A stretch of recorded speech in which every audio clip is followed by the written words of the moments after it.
Buenas noches y buenos días.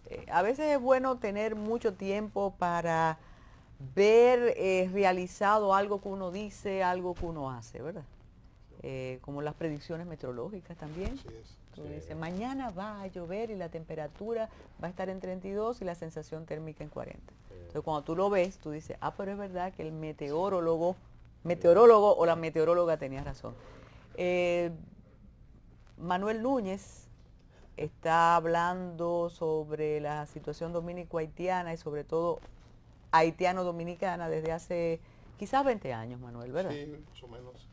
Incluso en este mismo programa, don Pedro Ramón y yo casi lo quisimos votar del programa porque él decía unas cosas tan fundamentalistas, se veían tan radicales estrambóticas momento, que decíamos, no, pero que Manuel simple y Estrambóticas. llanamente es un racista, es un anti-haitiano. El tiempo sigue pasando y yo creo que debemos hablar de poesía, porque eh, ya no hay mucho nuevo que decir al respecto. Sin embargo, don Manuel persiste, todavía yo creo que él tiene esperanza en que algunas autoridades entiendan, en que la falacia internacionalista se detenga.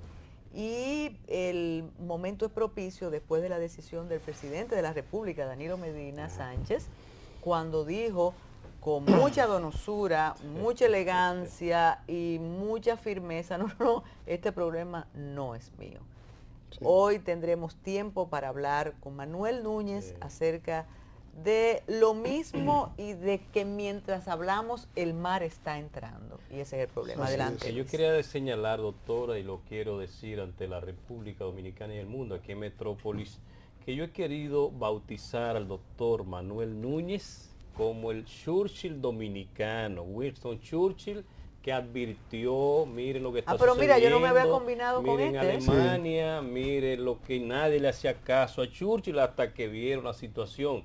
Eso está sucediendo, el ocaso de la nación dominicana. ¿Cuántos años hace que usted publicó en su 20 años, ese 20 años, sí. Ahí está todo. Señores, yo vivo... Súmale que antes programas de este JAES, tú decías, y corremos el riesgo que nos digan fascistas y que nos digan ya no tenemos que decir eso. No, porque ya las cosas han llegado a un grado tal que realmente sí, es difícil negarlas. O sea, me encanta la comparación con Churchill porque Churchill es un personaje que yo admiro. Tú sabes que Churchill en aquel momento tuvo la clarividencia de decirle a Chamberlain. Chamberlain le dice a Inglaterra, preferimos el deshonor a la guerra. No vamos a hacer la guerra y vamos a escoger el deshonor. Y Churchill dijo, ustedes escogieron el deshonor por no hacer la guerra. Y ahora tendrán que hacer la guerra y tendrán el deshonor además. Exactamente. O sea que evidentemente no van a evitar el problema y además van a quedar desacreditados. Y eso fue lo que ocurrió en ese momento en que la gente, por no entender lo que pasa, siempre nosotros hemos sufrido de una especie de defecto de la percepción. Eso que decía Ortega, lo peor que nos pasa es que no sabemos qué pasa. Porque hay gente que te secuestra la percepción de los acontecimientos, las situaciones, y al final pues no logras realmente, porque te han metido la idea de que el tema haitiano no es un problema geopolítico, sino que es un problema psicológico, que está en la mente de unos cuantos y que basta con una especie de terapia psicológica para que el tema desaparezca. Pero mientras eso ocurre, los empleos desaparecen como una piel de zapa. Exacto. Y los ocupan los haitianos. Sí, los hospitales están llenos de haitianos, las escuelas están llenas de haitianas.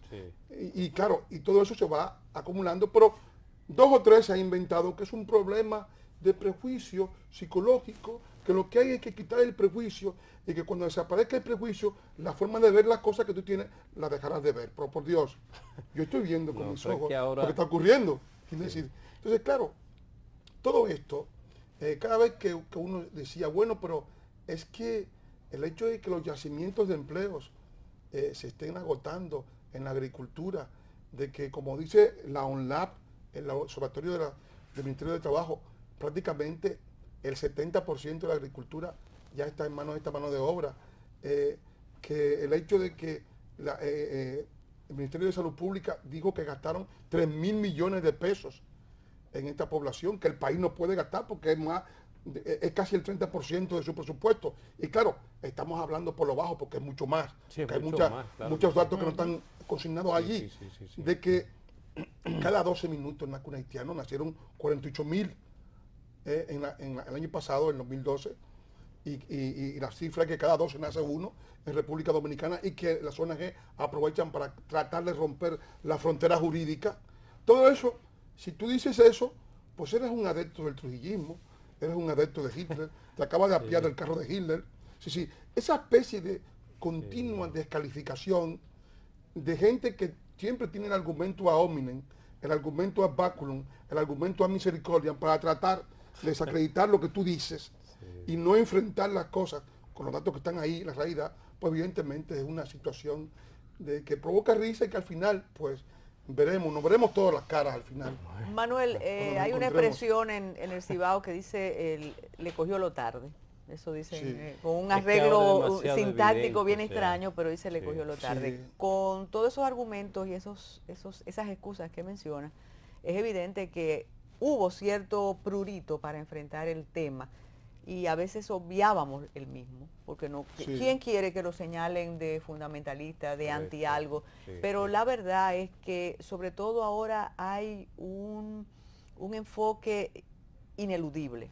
Y tú que eres experto en eso, a veces desde la posición que no compartíamos, es importante subrayarlo. Como la élite haitiana, una de las élites más impiadosas que yo creo que conoce esta parte Sí, bueno. del universo, cómo esa élite realmente sotorríe cuando ve la genuflexión nuestra y cuando ve que ya es una pancarta democrática abogar por la causa que ellos jamás han abogado. No, la élite haitiana se aprovecha de la situación porque evidentemente lo terrible de todo es que ellos tampoco creen en la forma de salvar a su país y que creen que la única forma de hacerlo es traspasarle ese problema a República Dominicana. La República ha encontrado tontos útiles que no saben dónde se bate el cobre ni quién corta el bacalao y han servido de instrumento a esos grupos. Y evidentemente yo siempre digo que en todo esto el tiempo va a ir esclareciendo las cosas.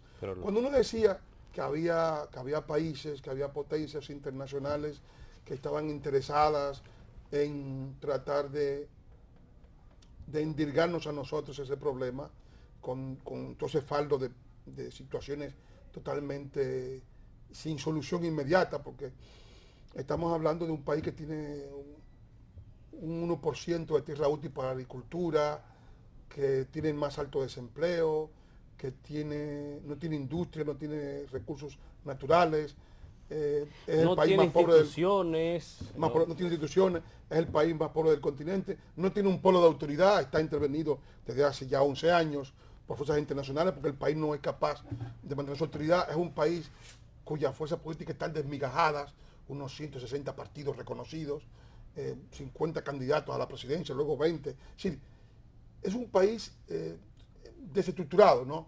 Los tres elementos que forman un país. El territorio está destruido y al mismo tiempo consume 6 millones de metros cúbicos y está trasladando su fenómeno de destrucción a República Dominicana, porque están instalados en la Sierra Dominicana, desmontando el bosque para producir carbón y llevarlo a través del agua del fondo, y se puede decir poéticamente, Carmen, que gustan los versos, que el bosque dominicano arde en las cocinas de Puerto Príncipe. Bueno, es un verso muy bonito. Sí, pero, y muy dramático. Pero muy dramático. Entonces, poeta. Con todas esas cuestiones, con un país que tiene el mayor faldo de enfermedades, liderazgo del SIDA, 10% en las ciudades, 5% en el campo, liderazgo de la malaria, 36%, liderazgo de la filariosis, liderazgo ahora del cólera, liderazgo de la tuberculosis, con apenas unos 1.200 médicos haitianos y unos 1.000 médicos cubanos contra unos casi 40.000 médicos de República Dominicana. Las desigualdades son enormes, ¿no? Y todo eso, pues, coloca a la República Dominicana como el país, la tierra prometida. Y los dominicanos tienen derecho a subsistir culturalmente. Sí. Yo creo que tienen derecho a subsistir culturalmente. Yo creo que Haití no es un problema interno de República Dominicana, que es otro país. Y que nosotros tenemos derecho a vivir sin ese tema. Sin embargo, nos han obligado nos han casado con esa mentira y nos han obligado a vivir con ella. Y evidentemente al final, pues, como dicen el viejo refrán, éramos muchos y parió la abuela. Definitivamente.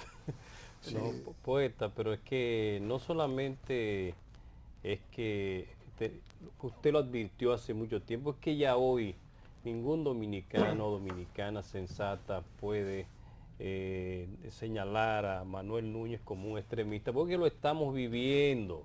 Usted que me está mirando ahora mismo tiene cerca de su casa, o sea, yo cerca de mi casa tengo en una esquina cientos de haitianos en una sola casa. Ayer vi el bus ese de todo, muchos colores haitianos que están llegando. Llegan en las noches, siempre 10:30, 11 de la noche. Pero que eso es poeta. maravilloso porque podemos decir que eso pasa en Nueva York con nosotros, pero no hay posibilidad de ninguna regulación. Pero no, es el no, asunto. los niveles que está sucediendo No, pero esto, ahora mismo señores. la situación es, estamos ante una ofensiva total, ¿no? Sí, ya. Una ofensiva final por todos los medios. Las 145 ONGs están más activas que nunca. La República Dominicana va a ser juzgada los días 8 y 9 de octubre en México, juzgada por una demanda interpuesta por 7 haitianos que tenían papeles dominicanos y que se descubrió que eran papeles falsos. Ellos entienden que la sustracción de los papeles por parte de la autoridad es una vulneración de sus derechos, que le den papeles buenos y estaban malos, pero en fin, es que no son dominicanos para darle papeles buenos. Exacto. Entonces, todo ese tipo de cosas, y entonces ellos han hecho una demanda de personas que tú las ves y dices, bueno, pero tienen un tupé, hay que tener tupé para tú decir que tú eres de ese país, porque hay una serie de signos individuales, signos físicos, signos culturales, lengua, cultura, modo de vida, Correcto. Tradición, arraigo en las poblaciones. Cuando tú dices, por ejemplo, Carmen Inver, eso es de los Inver de Puerto Plata y de los Brugal, eso suba, eso está conectado, hay 10.000 redes. O sea, si Carmen Inver deja de ser dominicana, o sea, no es posible que deje de serlo. ¿Por qué? Porque va a aparecer alguien, no, ella es de mi tronco. Tú eres parte de un tronco de un país. O sea, los vínculos consanguíneos, los enlaces familiares te protegen. Tú puedes pasar 80 años, 60 años fuera del país y tú siempre serás de ese país, porque hay unas redes internas consanguíneas que dicen, esa muchacha es de los Brugal, era familia de Asunción Brugal, tía, Mateos. Mi tía, sí. Que era considerada una de las mujeres más bellas de Puerto Plata en su época. Entonces, eso está ahí. Sí. Y al final, pues, esas redes te descubren, pero si tú no tienes nada de eso, si eres una especie de aparecido, de nacional paracaidista, ¿no? Es decir, que llegaste por un paracaídas y que al mismo tiempo no conoces la cultura del país y te quieres meter por la fuerza, pero no solamente, o sea, en lugar de ir a un tribunal dominicano a discutir eso, como dominicano, no, te vas a un tribunal extranjero sin haber agotado la instancia nacional. ¿Qué es lo que establecen todas las reglas internacionales? O sea, estas ONGs, el CEGIL, el MUDA, el GAR, con la clínica de la Universidad de Columbia, sometieron a la República Dominicana y la sometieron sin que se hubiese agotado el procedimiento interno. Como se establece. Como si viviésemos en una dictadura. En la época de la dictadura, evidentemente, era natural que no se pasara por el procedimiento interno, porque en gran parte la Corte Interamericana de Derechos Humanos fue creada en épocas en que no había democracias. Exacto. Eran gobiernos irrespetuosos, eran gobiernos que eran dictaduras, y evidentemente en ese momento pues no era prudente hacer pasar por las orcas caudinas de un procedimiento viciado de antemano, porque eran dictaduras. Pero la República Dominicana no es una dictadura. Correcto. Tenemos que hacer una pausa, regresamos con este tema.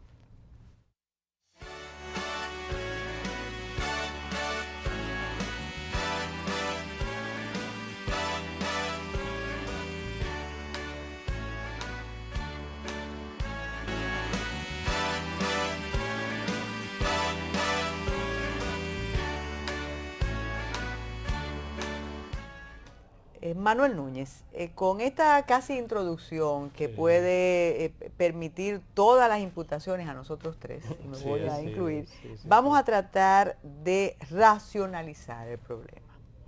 ¿Por qué durante tanto tiempo no ha sido posible simple y llanamente hacer las especificaciones legales del lugar? Correcto.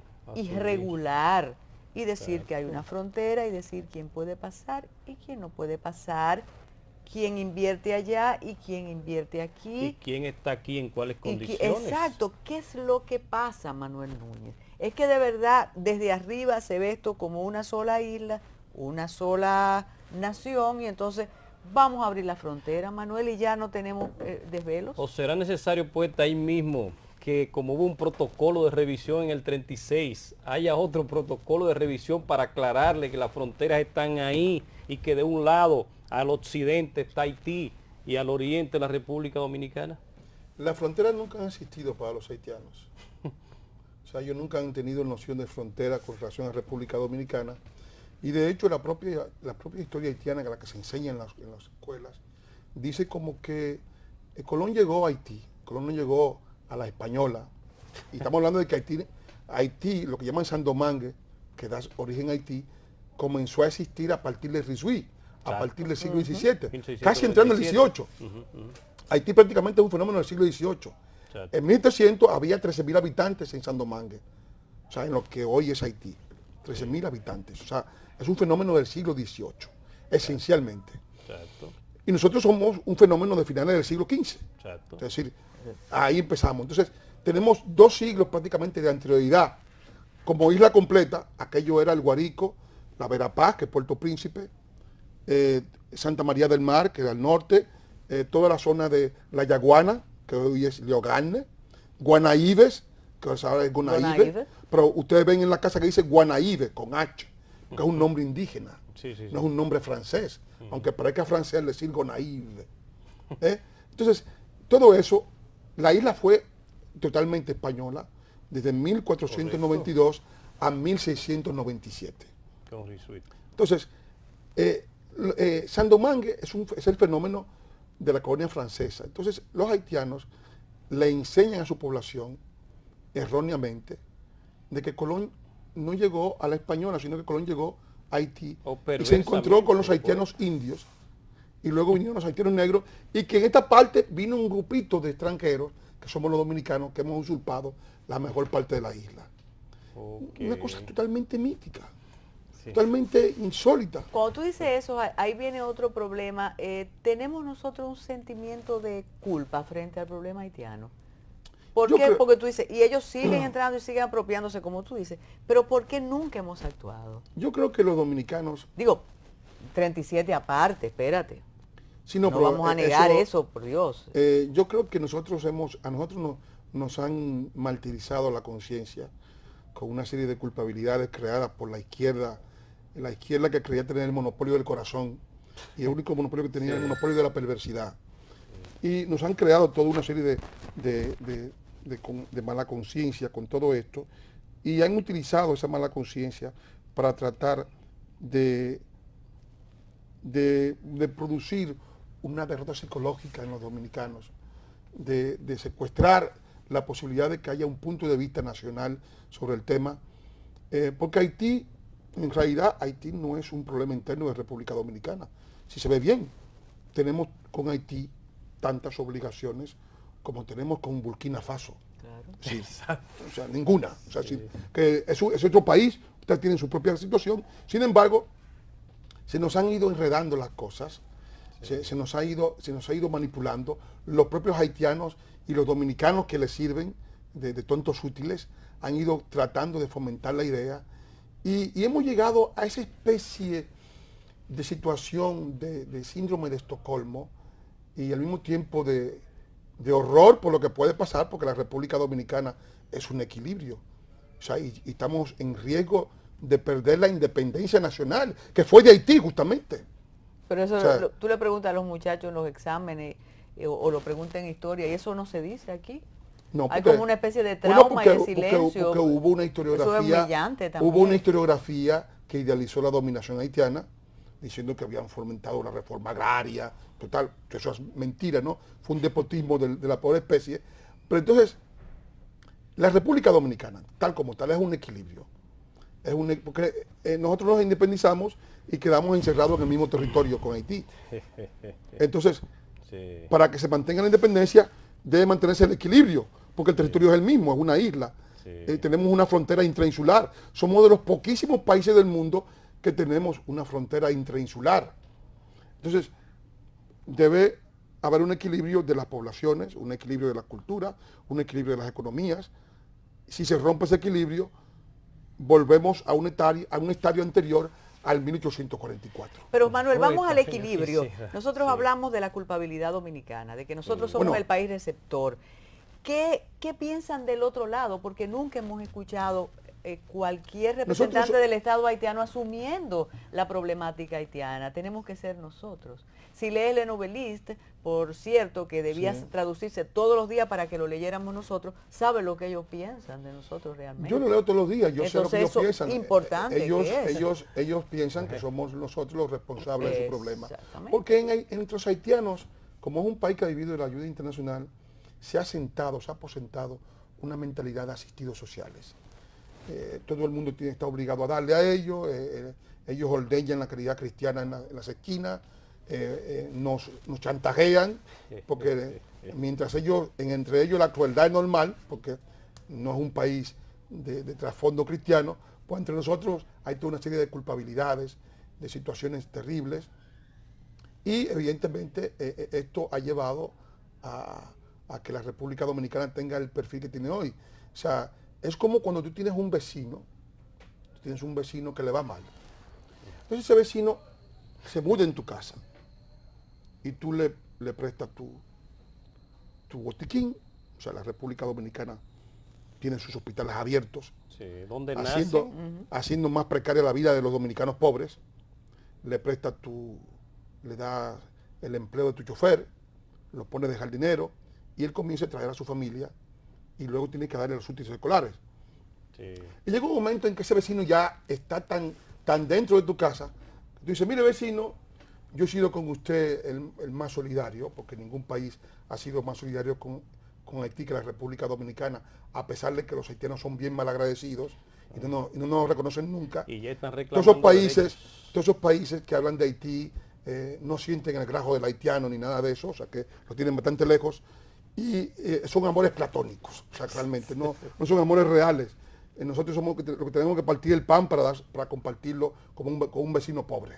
Entonces, cuando tú le dices a ese vecino, mire vecino, yo quiero que usted se vaya para su casa, para yo organizar mi casa, él te dice, no, aquí hay que negociar, vecino. Eso no es así. Ese es el problema. Ya yo Y en eso tengo es que estamos. derechos adquiridos. Sí, derechos adquiridos, que hay que negociar. Ese es el lío. Mire, Y ese es el tema esencial, Bueno. que nos quieren obligar a negociar la República Dominicana. Y yo digo que no, pero que la ven República Dominicana acá. no es negociable. Sí. Y otros dicen que sí, que es negociable. República Y ahí está Dominicana mi tiene que contradicción con mi amigo Rubén Sillier, Tiene que ejercer que él quiere que soberanía. negociemos, yo no quiero negociar. Sí. Lo que tenemos que hacer es ejercer Sí. soberanía. Pero como Poeta, quiera estamos tarde, dígale. Usted Sí. señaló algo de la historia. Quiero volver un poco para formular una pregunta. Usted habló de Rizuil, luego estuvo Aranjuez y luego Basilea en el 95, que Sí. supone que la isla le queda completamente a Francia. Entonces en el 1804, 1 de enero, se independiza Haití. Entonces, la lógica de ellos que todavía manejan es que en el momento en que se independiza, la isla completa le pertenecía a Francia, por tanto, entonces, la isla completa a Haití, que fue de los que ellos se independizaron, de ahí lo de la una e indivisible. ¿Cómo No. usted ve eso, poeta? Yo No. sé que después vino Yo- la reconquista, pero Los ¿cómo usted haitianos ve no eso? se visualizan como herederos de Francia realmente. Y de hecho Francia lo desheredó. O sea, Francia no reconoció. Porque cuando se produce Basilea, en 1895, se ha producido ya la rebelión de esclavos del 91. Toussaint estuvo 10 años en el poder. Toussaint Louverture era un negro criollo, le llamaban el Fatrabatón. Debemos hacer un día un programa sobre la historia de Haití, muy interesante para el público. Le llamaban el Fatrabatón. Y Louverture se sentía un negro francés. Como la mitad de los negros de Saint-Domingue eran extranjeros y se hablaban 23 lenguas diferentes en Saint-Domingue. El creol era el creol La mezcla hablaba- de todo eso. el creol lo hablaba la mitad de la población criolla, Sí. pero el resto eran los extranjeros. Entonces, entre los negros criollos y los negros extranjeros existía una especie de racismo. Los criollos detestaban a los africanos, los detestaban, llamaban los congó. Entonces, se produce esa ruptura que todavía existe hoy en día porque hay un tipo de haitiano criollo que está moldado a su cultura y un tipo de haitiano que vive en África, que pinta leones en los tap-tap, que pinta Jirafas, jirafas, y animales que no existen en la isla, elefantes, sí, y culebras rarísimas. Entonces, esa división cultural, esa fractura cultural, se produjo justamente porque una parte del país no se nacionalizó. Louverture, que toma el poder después de la rebelión del 22 de agosto de 1791 en la hacienda Turpin y la Gossette, con ayuda de los ingleses, vence a Rigaud, a un mulato que quería independencia, que era un hombre que había estudiado en la Sorbona, que hubiera sido un destino diferente para la colonia si Rigaud tomó el poder. Louverture se pone al servicio de los ingleses y posteriormente se queda con el poder porque los ingleses lo apoyan y sacan a Rigaud de circulación y dura 10 años en el poder y se niega rotundamente a proclamar la independencia. Nunca la proclamó, siguió siendo Sandomangue por el temor a que los negros africanos tomaran el poder. Negro que él detestaba. Entonces, esa división, hay que entender ese país porque es un país complejo. Cuando se produce la independencia, que la produce de Salines el 1 de enero de 1804, en Berthier, se produce porque mueren 30.000 franceses de fiebre amarilla. Inglaterra apoya a los negros esclavos y se rinden no ante los negros, se rinden ante los ingleses y se quedan en Santo Domingo por 7 años más, que no fue que fueron derrotados, sino que se produce un retiro de allí, sí. Y allí proclaman su independencia en Berthier, la proclama de Salines. Al año siguiente se produce la primera constitución haitiana de 1805, que tiene 2 artículos que son fatales para la República Dominicana. El artículo número 1 dice que toda la isla es de ellos. Se llama el Imperio de Haití, el Empire de Haití, porque se proclamó emperador de Salines. Emperador del Imperio de Haití, siguiendo a Napoleón, que era con toda la isla. De toda la isla, y que Cabo Engaño era de ellos, y todo eso era de ellos. O sea, desconoció al pueblo dominicano como tal. O sea, que ahí estaba. Ese precepto duró 70 años. Y eso fue lo que hizo posible. En el artículo primero de la Constitución. Eso fue lo que hizo posible las invasiones hacia Santo Domingo, porque era un precepto de ellos. El artículo 12 decía, y también esto entró en contradicción con lo que es República Dominicana, que es un país multirracial, que ningún blanco podía ser dueño de nada. Entonces, ese artículo se mantuvo vigente hasta 1920. O sea, que ellos son más racistas que... No, es un país negrocéntrico. Sí. O sea, el negrocentrismo ha sido... O sea, en la constitución actual haitiana, si nace un niño expósito en un sitio y es blanco, no es haitiano. Ajá, y lo Sí, que son una misma ley. Y lo que están en Petionville, esas cosas... No, pero si es blanco, no es haitiano. Según la ley, sí decir.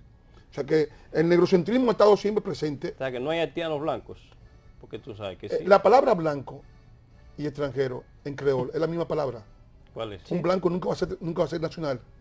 Se dice, cuando dice blanco y extranjero son sinónimos en creol. Una pausa y regresamos. Bueno.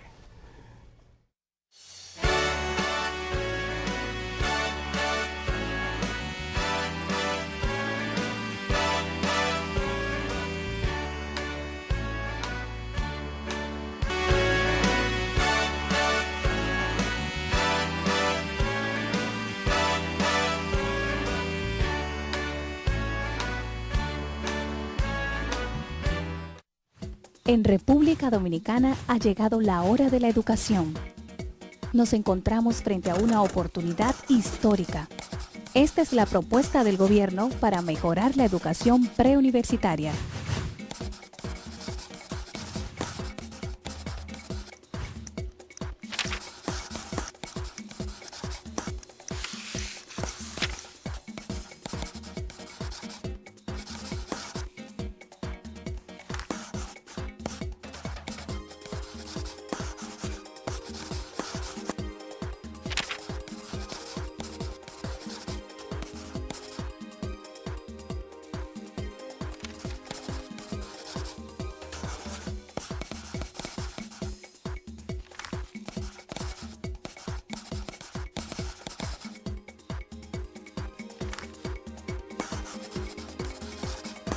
¿Qué puedes hacer tú para mejorar la educación dominicana?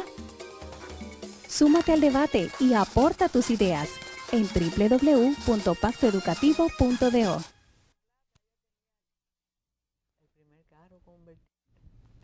Convertir un país, transformar un país, eso es difícil. Pero Poeta, el ¿cuál es una visionario. solución? Porque nos podemos pasar horas hablando de qué del piensan los problema, haitianos de sí. nosotros, qué dice la Constitución, porque de verdad hay una Constitución Sí. que dice lo que estamos planteando.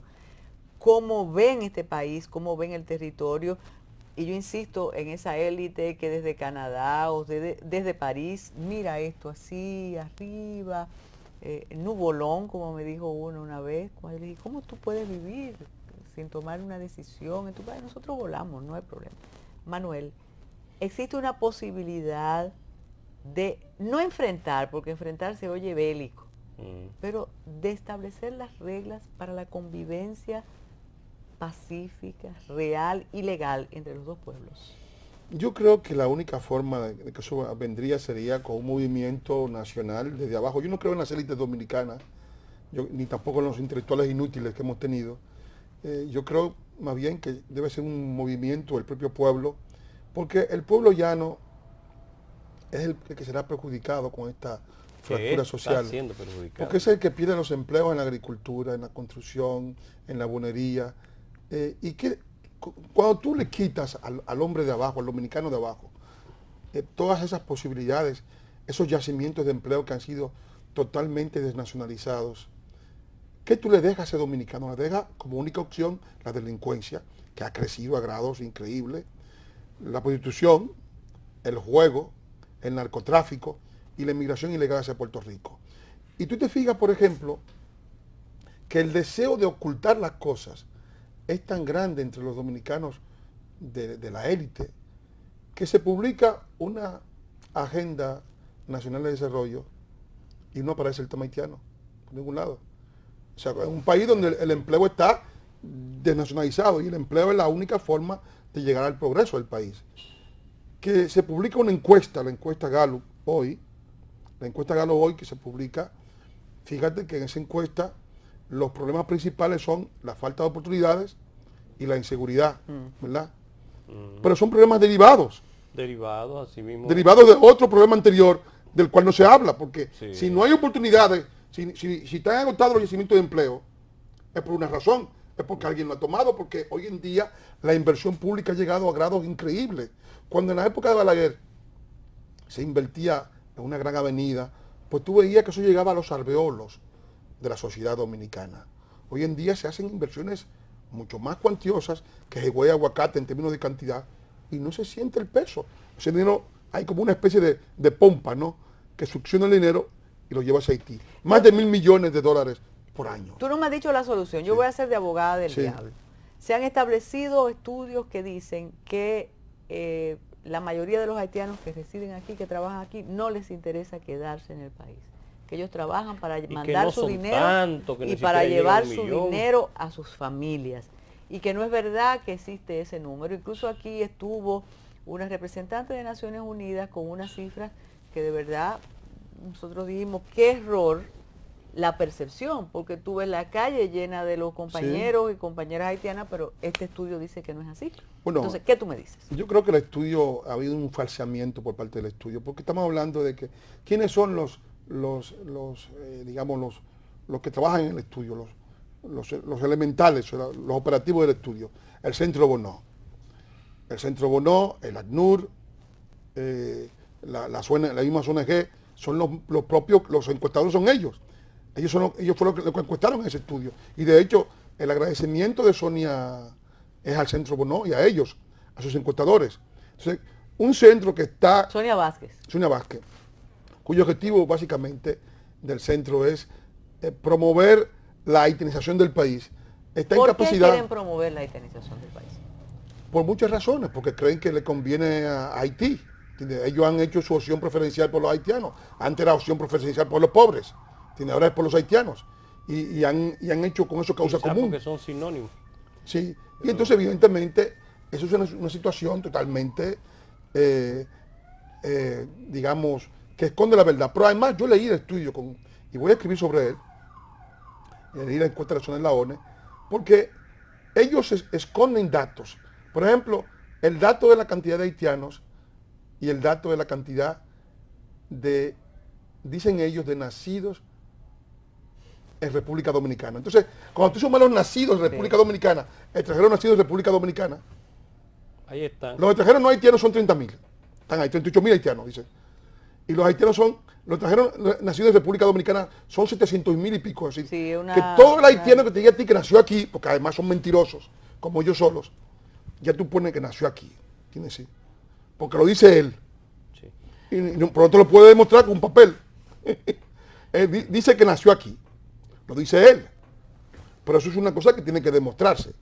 Sí. Con un acta de nacimiento, con un registro o con algo. No, eso no está demostrado. Entonces, si tú sumas los haitianos que ellos cuentan, más los nacidos aquí, te das cuenta que 600.000 más 700.000 da 1.000.000 y algo. Como los niños, ellos no lo cuentan como haitianos, porque los niños no lo van a endosar en forma gratuita, porque los niños no pueden ser medidos en una cuestión.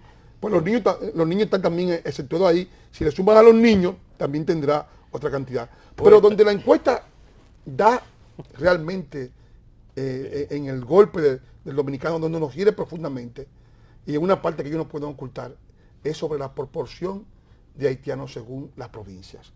Sí. En más de 10 provincias son más del 15% de la población. En las 3 provincias fronterizas son más del 22% de la población. En Elías Piña, en Pedernales y en Jimaní.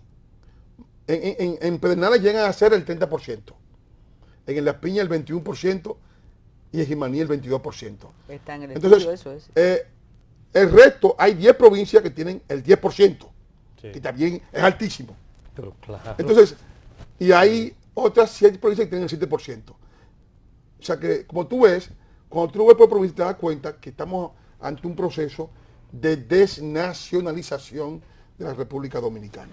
Pero poeta, además, usted señaló unos números comenzando del nacimiento. Yo tengo una anécdota, impartiendo un curso en La Romana, estamos hablando de la parte este de la República Dominicana, en un hospital, un estudiante que precisamente trabaja en el asunto, me decía que en esos días habían nacido, la mayoría, más de la mitad de los nacimientos eran haitianos en La Romana. Entonces, pero poeta, y con esa tendencia en 10 años, ¿qué va a suceder? Porque ellos no asumen... ¿Por qué 10 años? Ellos no asumen, ellos no asumen lo que establece su propia constitución, que es el ius sanguinis. Si son haitianos, de padres haitianos, no importa si nacen en Plutón, son haitianos, entiendo yo que no se le están negando. No es de ellos nada más. Un hijo de dominicano es dominicano, donde quiera que nazca. Exacto. Es dominicano porque la afiliación es el principal derecho de un niño. Es decir, tú no puedes romper la unidad familiar. Tú no puedes privar a los hijos de haitianos, como quieren algunos de estos humanistas, de la nacionalidad de sus padres. Sí. Eso no es posible. Eso es un crimen. Pero entonces ahí está el otro elemento, poeta, como nacen aquí, se supone que este país tiene mejores condiciones. Porque el nacimiento no ellos... es ningún... El nacimiento, la nacionalidad es un vínculo con el Estado. El nacimiento, en este estado de promiscuidad, el nacimiento no significa nada, en absoluto. Estamos en un estado de promiscuidad y eso evidentemente que las trampas no funcionan. Ah, bien, sí, pero... ya hay un libro de extranjería, los niños que salen van al libro de extranjería. Ese no debe ser el problema. Ahora bien, el problema está en que hay grupos que están militando para romper, hacer añicos la frontera jurídica nacional. Vamos a eso, tú planteabas que te separas de la visión que tiene nuestro embajador en Haití, que es Rubén Sillier. Sí. Ocurre que todo el corpus teórico de nuestro queridísimo amigo Rubén Sillier es de hace 30 años. La situación ahora es absolutamente distinta. Totalmente. ¿Por qué te separas? ¿Por qué tienes diferencia en el planteamiento con Rubén? ¿Qué es lo que tú planteas y qué plantea Rubén? Bueno, la perspectiva de Rubén es una perspectiva esencialmente basada en la noción de prejuicio. O sea, yo no soy prejuiciólogo. Yo creo que el antidominicanismo que hay en Haití debe ser tan preocupante para los dominicanos como el probable antihaitianismo que hay en República Dominicana. Pero yo no tengo una preferencia, no tengo una visión de tuerto, o sea, no veo uno y no veo el otro, yo veo los dos. Yo veo que son cosas que ocurren, que son las percepciones que tiene cada uno de sus países. Pero a mí, como no creo que sea un problema de de prejuiciólogos ni de ganarse el cielo en la ciencia, sino yo lo veo como un problema geopolítico. Para mí el problema está en la supervivencia de la República Dominicana como tal, es decir, en que al punto que vamos, aquí van a operar la soberanía de dos pueblos, de una nación y de una subnación, en un mismo territorio. Y eso evidentemente no anuncia nada bueno. ¿Por qué? Porque Haití está en capacidad de arruinar todos los progresos que hemos logrado en nuestra historia. Regresamos de inmediato para saber quién puede detener, reitero, o regular esta situación que plantea el profesor Manuel Núñez.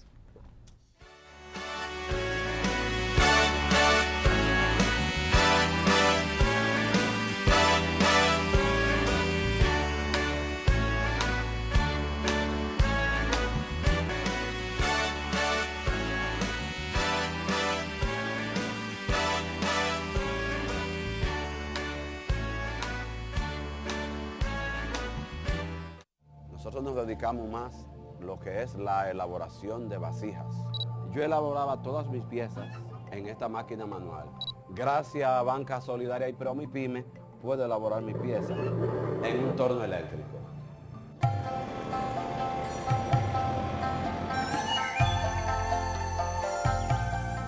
Mi nombre es Ernesto Porfirio de Rosario, mejor conocido como Yeyeo. Tengo en el oficio de la artesanía en barro aproximadamente unos 28, 29 años. Nosotros nos dedicamos más lo que es la elaboración de vasijas, piezas decorativas y utilitarias, como son tarros, floreros, platos de pared, las tinajas típicas que usaban nuestros antecesores para el agua, así como también las decoraciones de rosas, orquídeas.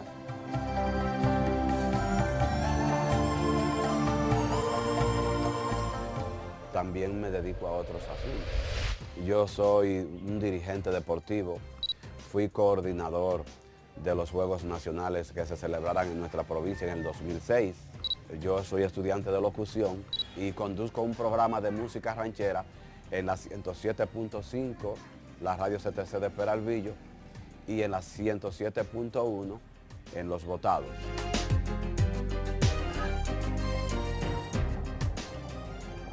Antes, yo elaboraba todas mis piezas en esta máquina manual, el típico torno de pie.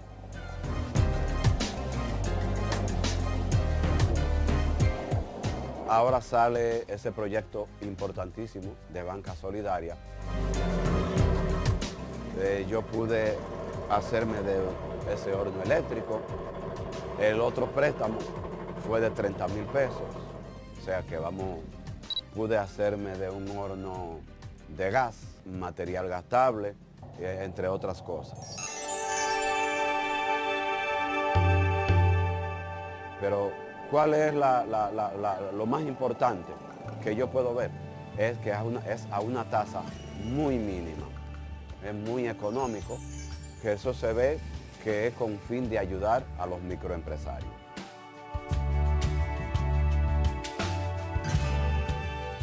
Yo pretendo tener en el futuro, ojalá que no sea muy lejos, una gran empresa y que pueda aportarle al país para colaborar con lo que es el desempleo, que nosotros los pobres necesitamos un empujoncito.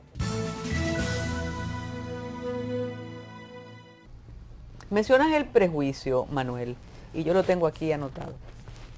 Vamos a hablar del prejuicio. Todo lo que tú has dicho se puede hundir si yo digo el profesor Manuel Núñez, escritor, simple y llanamente es anti-haitiano.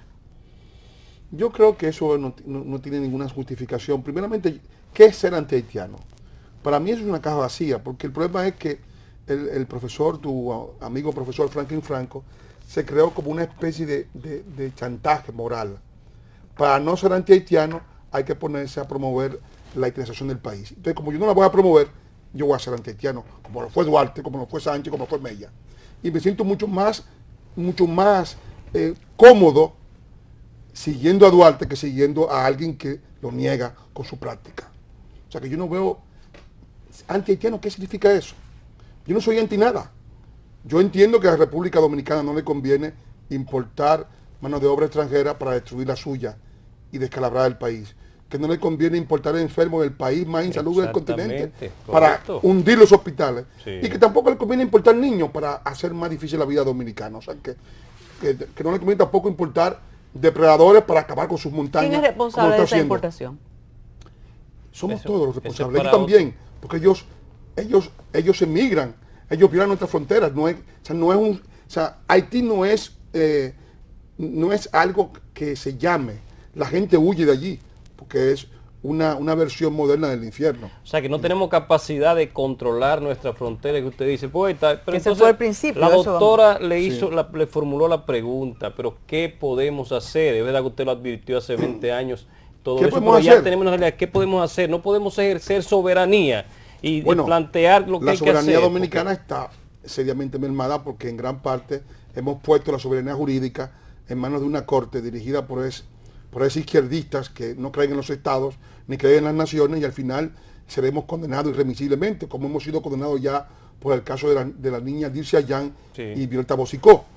Sí. Yo creo que hacia lo que vamos, si es posible salvar la república, es hacia un régimen de fronteras interiores, de proteger cada uno la salud, la educación del dominicano, esa no es la solución, y los empleos, si podemos protegerlos.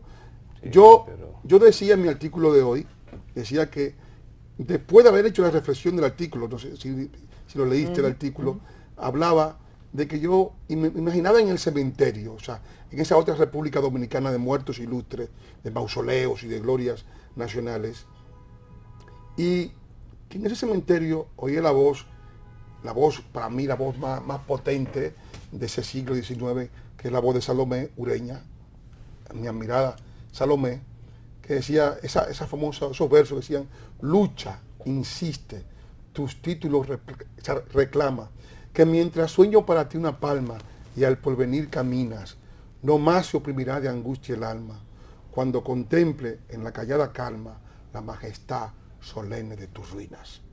Yo creo que hacia eso vamos, hacia la ruina. Y claro, la voz de Salomé es como una especie de premonición. No hay esperanza con usted, poeta. Yo lo que creo. No, yo quiero que me engañes, Manuel, porque entonces vamos a dejar que eso ocurra. O nosotros somos muy fascistas, que estamos hablando de esa manera. Haciendo lo posible para que no ocurra. Pero, ¿y la integración, la convivencia pacífica entre los dos pueblos? Sí. Yo creo que eso no es posible. Entre pueblos con más proximidad, como los valones y belgas, es dificilísimo. Ya ves todo lo que ocurre en Bélgica. En España, que son pueblos con una hermandad prácticamente muy próxima, con lenguas muy próximas, con una convivencia larga, es también difícil. Y entre pueblos que se han fundado, por ejemplo, se funda la República Dominicana justamente a su independencia, ¿deben los dominicanos renunciar a Duarte, a Sánchez, a Mella, a todo su pasado para complacer a Haití? Yo creo que no. Nosotros no nos va bien con la Corte Internacional. ¿Y por qué hay que ir a esa? ¿Por qué esa corte? Bueno, a esa corte vamos porque alguien nos incluyó en ella, que fue el embajador Fraudiario Espinal, y el incluirlo en ella fragilizó todo el sistema nacional. Pero no hay manera como Estado, ya eso que será. Bueno, el Estado realmente decir que no queremos. No pertenece a la Corte, porque no fue ratificada por el Congreso. Bueno, pues. Pero aquí hay cosas tan curiosas que, a pesar de todo eso, hemos sido sancionados por una Corte a la cual ni siquiera. Y seguirán sancionándonos. Señores, nos tenemos que ir. Muchas gracias, Manuel Núñez, y muchas gracias a ustedes por estar ahí. Buenas noches y buenos días.